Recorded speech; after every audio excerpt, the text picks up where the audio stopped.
Hey babes, welcome to Wine in My Foyer, a podcast hosted by me, Bianca, where we talk all the real life things while sipping and learning a little bit about wine. Tune in weekly to find inspirational and current information about womanhood, city living, cuisine, travel, and growing in age, direct to you from my New York City apartment. Here we focus on life's beautiful sensory experiences and how we can use them to brighten our worlds. I hope you learn something, laugh a little, know that you are not alone, and most importantly, that you will be inspired to live your most flavorful life. Pull up a seat, join me in my foyer. Hey my friends, welcome back to Wine in My Foyer. I'm your host, Bianca Tickner. This is my New York City foyer. And today I have a special guest with me, my friend Tanya Birl.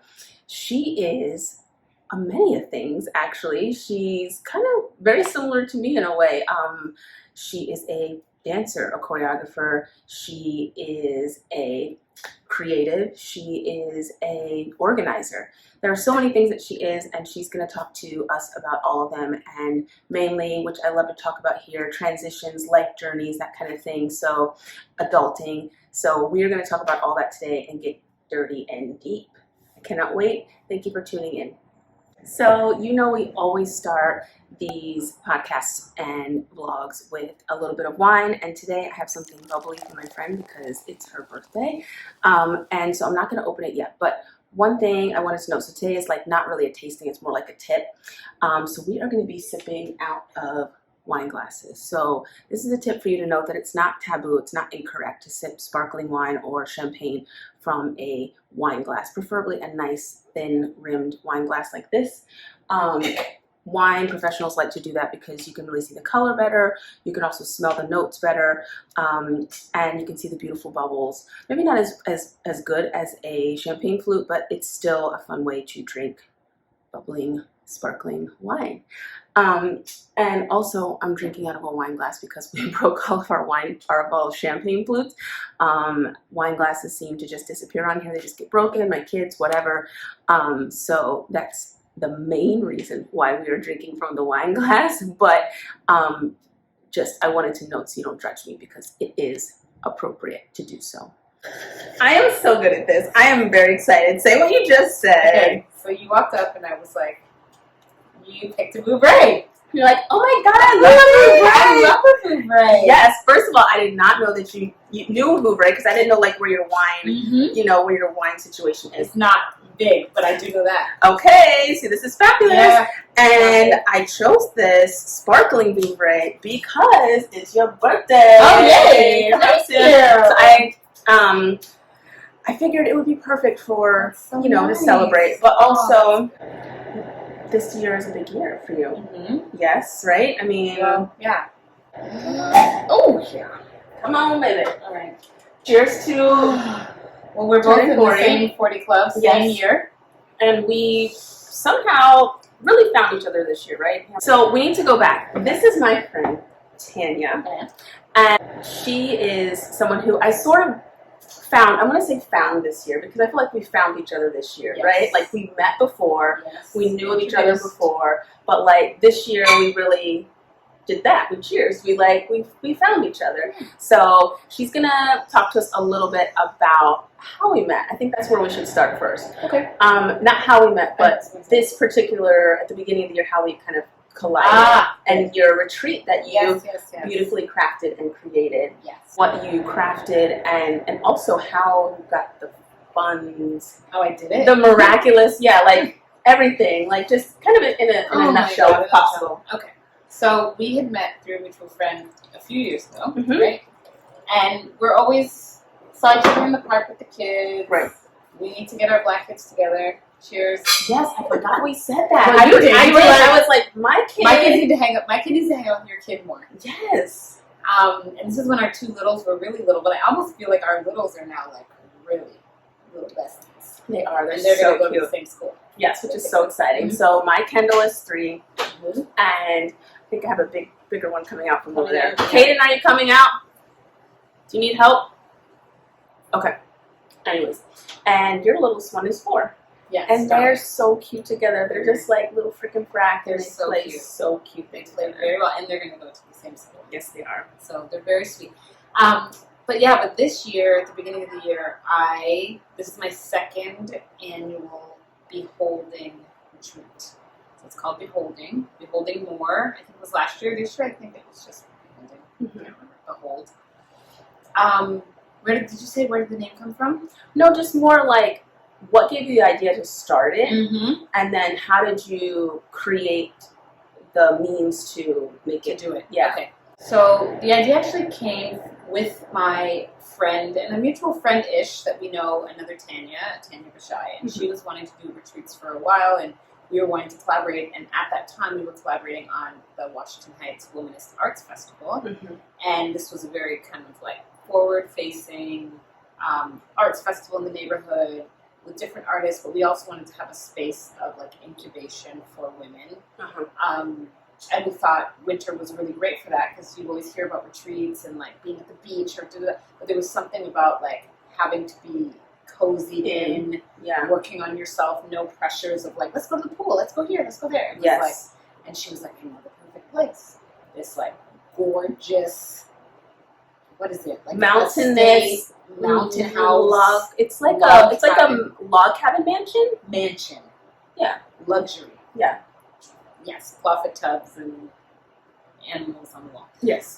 So we had done that the year before last, and in that time we had put it out on social media, and we had people pay. People paying is what afforded it. I mean, also the house was donated because it was a friend of hers. Oh, that's right. I forgot the year before it was. Yeah. So the year before, we had it at, and this was like what the Delta variant of COVID was. So we didn't even think it was going to happen because it was like really wild. But in January of 2022, we did the first retreat.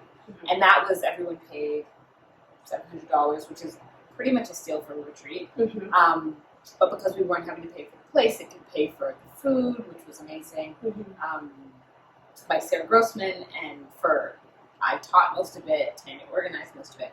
So that was wonderful. Then the second year, I was sitting with our mutual friend who introduced us, Maggie, and I was like, I'm not feeling like I want to advertise this. I just feel like I want the women who I feel like need this to be there, and for money not to be an issue. And at the time, I was in this kind of abundant place of applying for different grants, and I actually was thinking about this morning, like, I'm new to the grant writing world as of like 2 years ago, but within the past 2 years, I've like been awarded like $50,000 worth of grants. Oh wow! For different projects that I've done, which says that I guess I have something to say, and also that you write grants. And that I write, I guess so. I also had help though; it wasn't just me. Shout out to Jaleesa, who was our intern and working. Ooh, yeah, I gotta hit her up. Yes, wow, yes, that girl can write. Yes, and she was at the retreat. Yes. So Maggie, at the time, this is kind of all over the place, but this is how it happened. I was supposed to be working at Oregon Shakespeare Festival on a play. And the contract somehow didn't work out, fell through. I had other work here, but they ended up paying me a third of my salary anyway, not to do the job. And Maggie said something to me like, I know I don't want to tell you what to do with your money or whatever, but you did just like make a chunk of money, and what about investing that in the retreat and for women to come? And something in me and in my spirit was like, yes, this is especially because the grants were coming. It was like this way of showing that like reciprocity, and things come in and come out. And so I used that money to fund the women who came, and then I got to reach out to my friend in Mexico and my friends from all over the place, and you were one of them. Like, who would be my dream list of women to be in a space together? And really, I also had to realize the currency of gathering like wise, smart, beautiful women, majority women of color, into a space to like dream together. Like, I'm only going to benefit, and it really was to help foster the Women's Festival and ideas of it. So yeah, that's how it came about, and that's how we funded it with, again, the generous donation of the space. Right. We couldn't do it without. Right, the space. I mean, as someone who went, it was so beautiful. It was so necessary and needed for me. But I think it's also kind of amazing hearing you say this again, and just the abundance that you were able to like live into and give out and like create that circular thing. And I feel like it's you created a wave that's like hitting you now again. It is. Right? That you were just like, you know what? I'm gonna give back, and it's gonna feel good. And then you just made like a shock, and it's like it went around, and now you're like being like hit by it, hit by it in ways that you never imagined. You were just like, I'm gonna do this because it's gonna help people. It's gonna make people feel good. Never thinking how it would come back. How it would come back. No. And I think that's probably the best way to put good energy out is to just put it out because you want to, and then it's going to come back to you. And the more you put it out there without that baseline to it is even more powerful. Yeah. I've actually never felt so good about a choice. Like, to feel financially free, and I continue to hope for this for myself and for everyone, is to get to a place where you can just like give. And I'm not financially free, but like there was this money that I was like, I wasn't looking to put it anywhere for me. Right. Like it had no job. It had no job yet. Yeah. And then for Maggie to have, I honestly, like, I was in tears because I thought it took a lot of guts for her to like even say that to me, because I could have been like, girl, who do you think you are telling me don't spend my money? But like taking the risk as a friend to be like, what about that? And then it was just like, so it felt so good. The retreat was so amazing. I want to do it again. I was going to ask you like how. I don't know how this time. I don't know if that's going to happen. But you know what? I'm open. Like I'm open to the abundance. You're open to create it again, and then when and if it happens, and maybe it's not next year, but there'll be another moment that presents itself as just as natural and wonderful. Well, I'm already planning one with a friend who was supposed to come to the retreat but couldn't. Okay, I think I remember telling me in Jamaica. Ooh. So I do love hosting retreats. Yeah. Plug. I do love hosting retreats. What's the name? What's the brand name? I don't know yet. That's not there yet. We're still in so beginnings. I think it's probably going to be like 2 years out. But yeah, gathering women, particularly Black and brown women.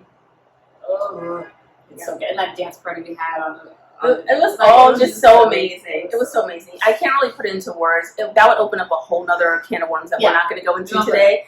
But it was beautiful and perfect and amazing. And I have to definitely like take a little bit of that energy because I do want to start retreats as well. And I think I'm good at hosting, but in different ways. Yeah. So you got to do it your way. I know. I have to. Yeah. Because you brought the wine. I did. And that was such a cute. And that's the other thing that was cool about this retreat. We did a oh god, end of the day, my brain.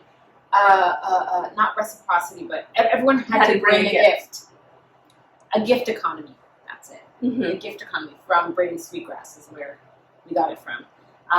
But so yeah, and Wilson actually, my husband said something to me like when I told him the idea. I was like, oh my god, I'm gonna gift this thing, and he was like, that's great, but how are you gonna get people to commit?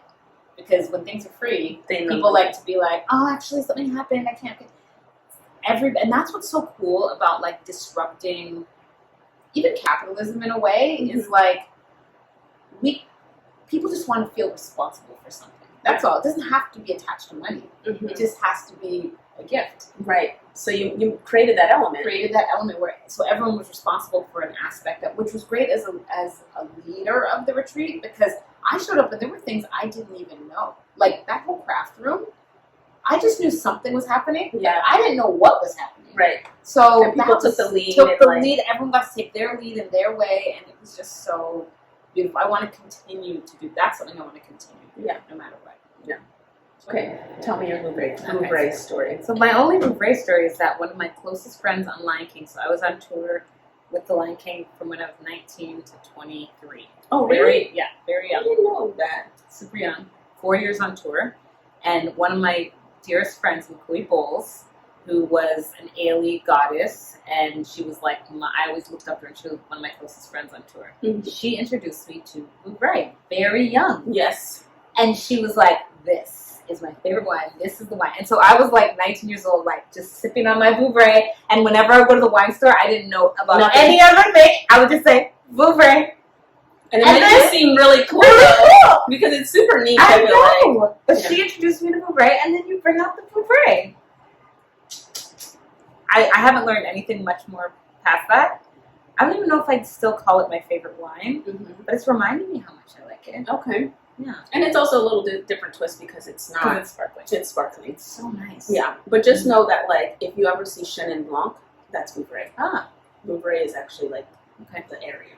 Cool. So, the retreat that we were just talking about happened this year, 2023, in February.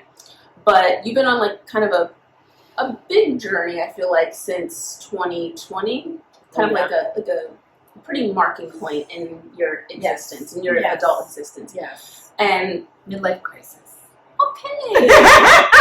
I wasn't going to say that. We can call it that. Fine. What did I call it? I came up with something really clever. I don't know. I'll remember it later. Like a half-life. I don't know. Whatever. Okay. Anyways, we're going to call it what it is. What happened in 2020 that you feel was your midlife crisis? All right. So the pandemic, Abby.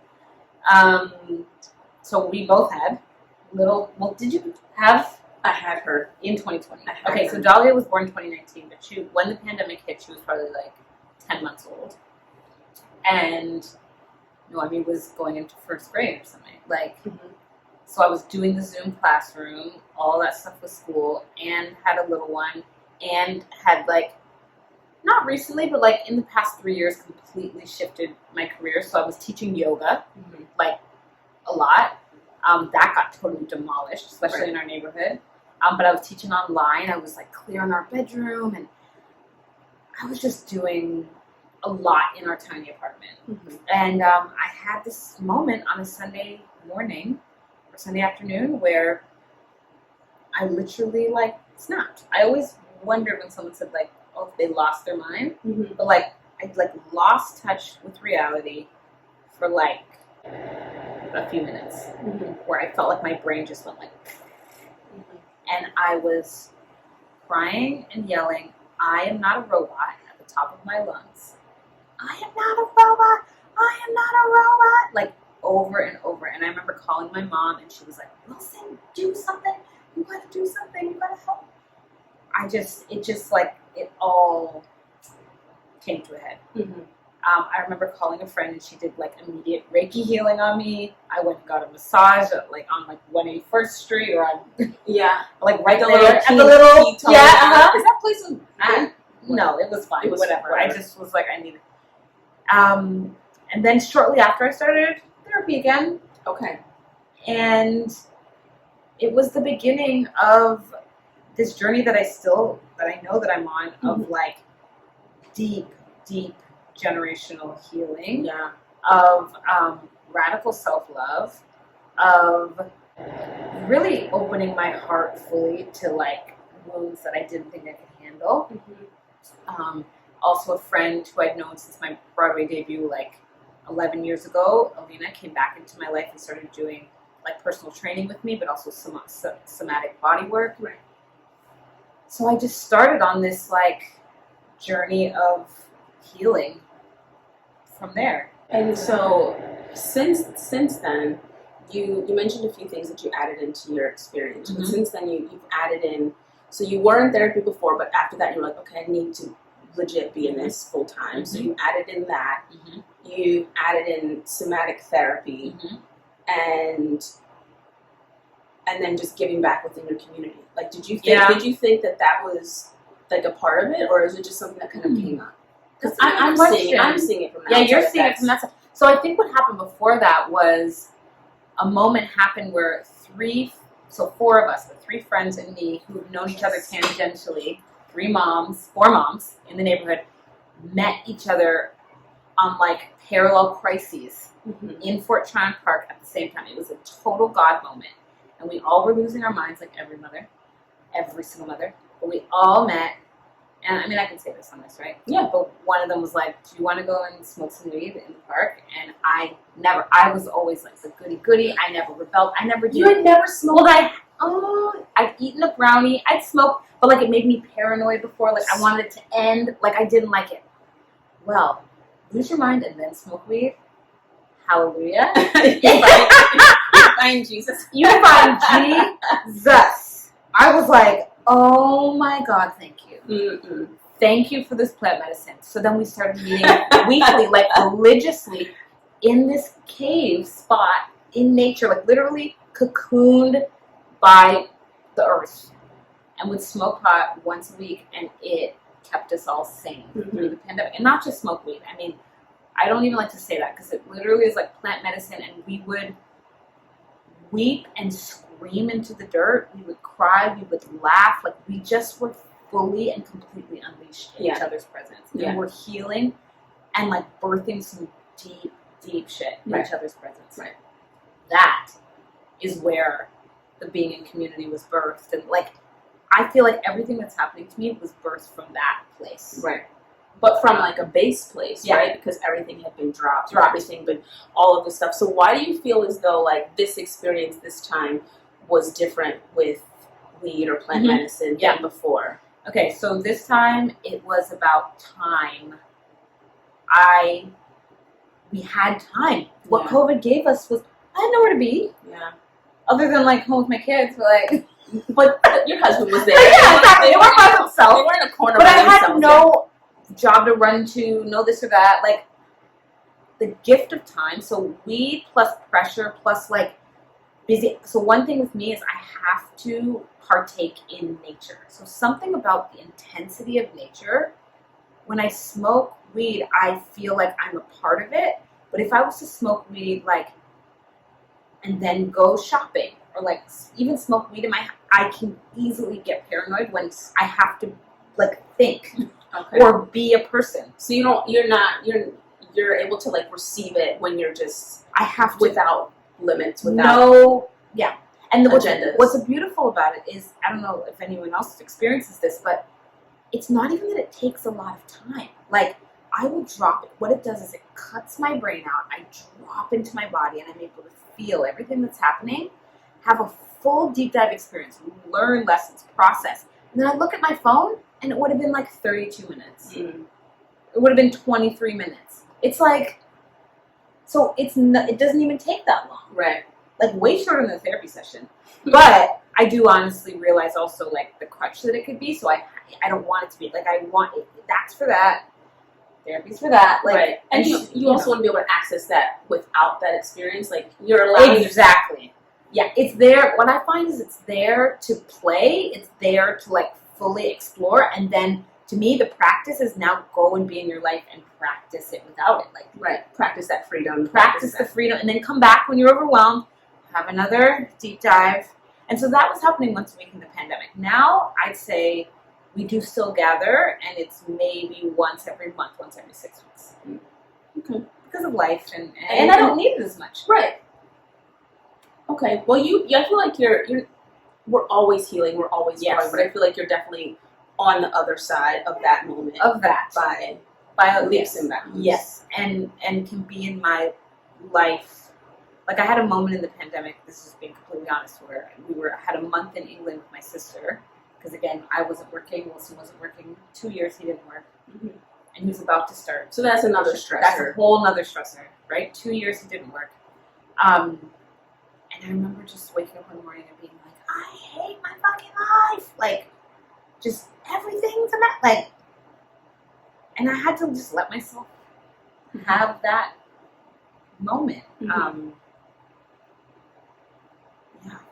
And I think it's interesting to say because it's like you're being honest with yourself in the sense that, but you also have a lot of the things that people think make things perfect. You've got the husband, you've got these beautiful, healthy children, which a lot of people take for granted, but it's something that people are like, well, when I have these things, everything's going to be perfect. Everything's going to be just right. And if you as a person are not just right. Just right. But if you're not healed or if you're not right with yourself, then all those things can almost be stressors and not necessarily be things that add to your wellness. You also have to feel like you're worthy. Like there was a lot of self-worth work. Like I'm someone who someone would be like, you're so lucky, right? Like got to a certain level of success at young and blah, blah, blah, did all the things. But if you don't think you're worthy of it, then it's just, I had to go back and then do all the work of like self-worth and then also not. It's so hard when someone's like, "You should be happy." Right. It's the worst thing. Right. Because then you're like, "Well, I'm not." Like, Right. Right. And you don't know what all this is built on. Yeah, like, exactly. You know, there's a lot happening in here. You can't. Yeah. So I think it's very brave of you to share that. Yeah. To share your experience and to share what happened to you, because there were so many people who had those experiences during COVID, and people would just say like, oh, like I'm having a hard time. So for you to be like clear and crystal clear about what happened to you is very brave. So thank you. But I wanted to talk to you about this new adventure that you're on. This new like freaking major adventure that you're on that is pretty cool. It's cool. It's wild. It's cool, wild, wonderful, and amazing. It is. So you just capped? No, what do you call that? You just wrapped. Thank you. That's the word. You just wrapped on your first workshop for a soon to come to Broadway musical. Yes. And two things I want to ask you. How was the process, right? You're going to go through that. But another thing that I'm interested in, because we were kind of talking about this the other day, is that like when you kind of, in my mind, and I don't really know that many choreographers, right? Like I did musicals, but I'm not like a musical theater dork. So when I think of like Black female Broadway choreographers, I really can only think of one. So how does that feel to enter the space? And how do you feel like you intend to take up space? That's so good. So terrifying. A lot of pressure. Oh, we have a special guest. Emerging. Come on, Boomba, come out. Hey, Boogaloo. Are you hungry? Are you thirsty? Oh, that's very... Hi. Hi. Okay, do what you said you had to do, and then the other things take care of quietly. There's this thing called Imposter Syndrome. What? What are you talking about? I've never heard of that before. Which is really real, and I love Viola Davis. She is like always here. Have you read her biography? I need to read it. Okay, so first on the list. She's so amazing, and she speaks a lot about it because she's like the Black woman of all Black women in Hollywood, and she is like, girl, the imposter syndrome, and she gives you again someone who's like, you should feel lucky, and it's like, no, I still have imposter syndrome, right? So the imposter syndrome was so real. And also what is real is like the reality of if you fail, you might not get another chance ever again. Or at least that's the fear. It's like these white men are out here making like some, questionable choices and can make full mistakes and get many more chances. Right. And we have this one window, this one opportunity to show ourselves. Yeah. So then I went in this whole thing of like, I haven't been pursuing being a choreographer. I have loved choreography since I was 15 years old. And I choreographed a 0.6 tet. Is that a word? Six. Yeah. 0.6 tet to Me and My Shadow from Fosse or from whatever. Me and My Shadow.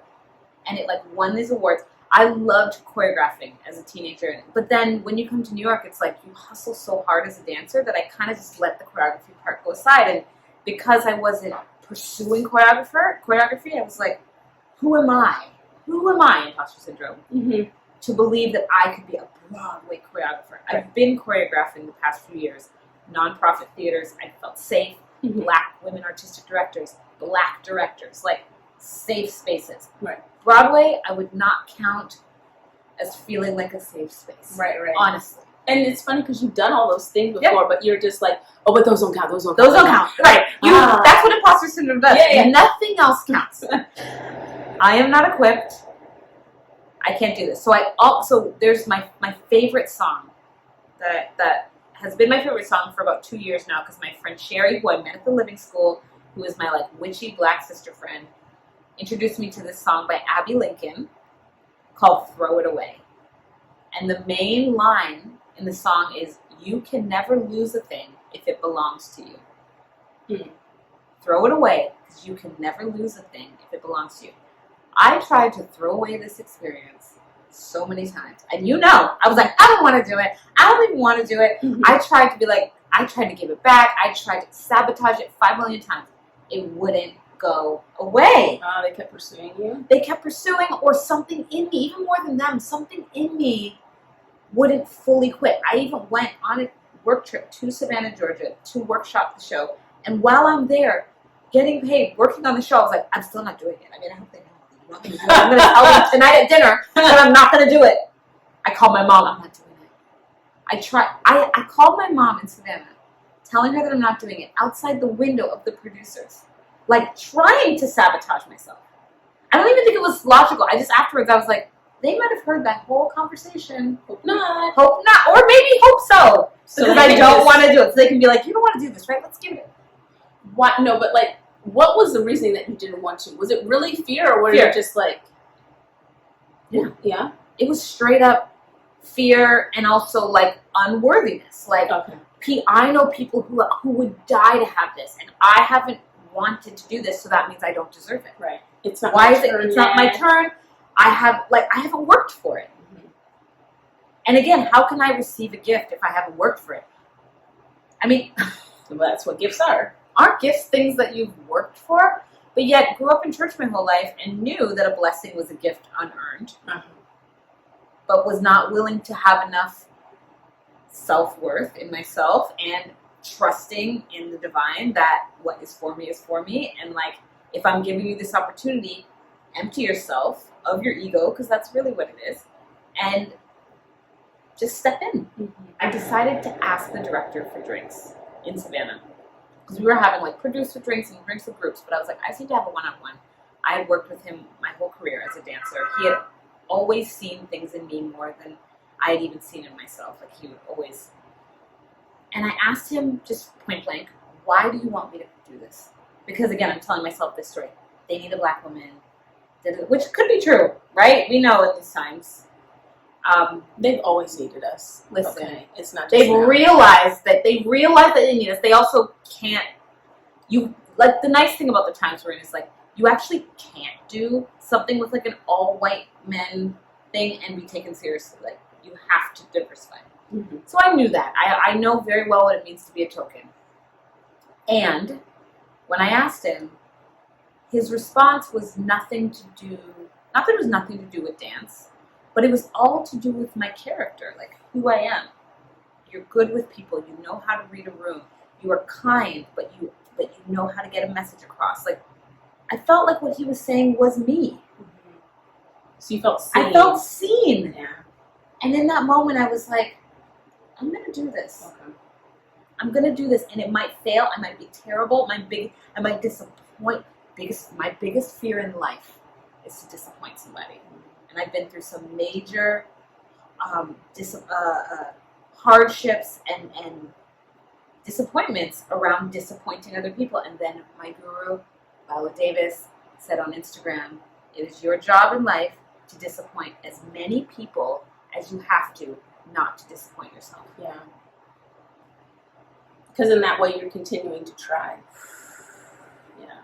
Because I could say up to this point, I might have disappointed people and like not known it, but I've never knowingly disappointed people and then told me that I disappoint them, Right. and then be mad. Like, so saying yes to this job meant disappointing some people. Mm-hmm. Saying yes to this job meant stepping out on my own without hiding behind anybody else. That's a big thing. Saying yes to this job meant taking responsibility. Like, I remember being in Broadway shows and people being like, are you nervous on opening night? I'm like, no, because when the reviews come out, like, it wasn't my steps. It wasn't my idea. But like, it's like, now it's my ideas, now it's my steps. Like, now I'm putting myself out there like that to be scrutinized. But doing it was, but saying yes. And again, saying yes didn't mean like, I say yes and now I'm doing it. I was scared every step of the way. And then a moment happened in the rehearsal room when everything, the beauty of theater, anything creative that you know, where everything just clicks. And then I was like, oh my God, I'm home. Yeah. This is it. You're like, this juicy. is so good. Yeah. And sitting in your power and having a voice, having your voice heard, Yeah. being creative, nothing like it. Yeah. Nothing like it. Yeah. Very true. Mm-hmm. Yeah. To embody that and feel it all over you and be like, oh, I'm in my element. I'm in my element. Yes, I'm totally created for this. I've been waiting for this. Yes, I didn't even know I was waiting for this. And all the things were for this. Mm-hmm. At least for right now, up until this point. So, yeah, now it's like full steam ahead. Yeah, that's beautiful. I'm excited. I'm excited for you. Yeah, I'm so proud of you. That's so cool. Thank you. It's pretty freaking major. I mean, if you guys don't watch or go see Broadway shows, first you should. Second of all, though, this is a big freaking deal. I don't know how to parallel it, but just, do your research. This is a really amazing thing. And to step into with just it being your first time. First time. And also, it is a field that is dominated by men first. So then to be a woman is one thing. Mm-hmm. To be a black woman is Extra another layer. thing. But you would think with choreography there's so many women dancers and that men, it's such like a male dancers, but men dominate the choreography scene. Yeah, that is very strange. There is room for different perspectives. And I think being in the nonprofit theater sector, working with black and brown directors and women of color directors and choreographers, I'm coming back to Broadway with, I think, a unique, and just my life experience, a unique experience that I didn't realize was needed until I was in the room. Right. And coming with a very unique experience because, you're bringing all of that stuff that you were working through from there. Like, if that came to you in 2022, you probably would have definitely said no. Oh, but exactly. Then also you wouldn't have been able to enter the creative process the way you did. You wouldn't have been able to show up the way you did. So why do we gotta trudge through the dirt to get to the good stuff? We got to. That's why it's like, okay, if I don't believe it this time, it's time to just surrender. Mm-hmm. Just surrender and know it's coming. It's coming. Just surrender and let the journey have its way with you. Because otherwise, it's just a fight. It's gonna be kind of like a little bit of a fight because we're human and we don't like to be uncomfortable. That is. I feel like that is one of the major things that we struggle with as humans. We just don't like to be uncomfortable. Who likes to be uncomfortable? But I'm weirdly like a transformation junkie. So I feel like God's like, okay, you're a good one to work with because you, as much as you say you hate it, you freaking love it. You love it. You like that. You like it. You like it. Just let go. Relax. Just let go. I hope I'm getting better at that. We'll see. Mm-hmm. Well, thank you for sharing your journey with us. Yes. I greatly appreciate you coming on. Thank you brand for spanking new creative journey. This is amazing. I'm excited for you. Thank you so much. And I really appreciate your perspective because I feel like you have come you told us how far you've come, but I feel like you just have a very unique perspective as a black woman. Beyond just being a creative, just the way you speak about transformation, spirituality, God things. Yeah. It's definitely unique. So we're gonna have her come back soon. Not right now, but soon. But we're gonna come back and we're gonna crack the egg a little bit more because I feel like there's more to it. And there's more always. I mean, you can never encapsulate a person, but I feel like there's a little bit more that I want to break down for people who come from our background. Okay. And so I feel like that's the next What's step. our background? What background? Our Christian background. Okay. I knew it, but I just wanted you to say it out loud. Yeah. There's so much there. There's so much there. And I feel like I need more discovery of myself before we go to that point. Okay. But it's gonna happen. It's gonna happen. But for now, I'm so grateful for you. I'm grateful coming for you. on. Of course. Thank you, my for friend. having me. Cheers. Supporting. Ooh, la la. And this is the decade of breakthroughs. Yes. All right. Thanks, guys. Check back in the next time to Wine in My Foyer. See you soon.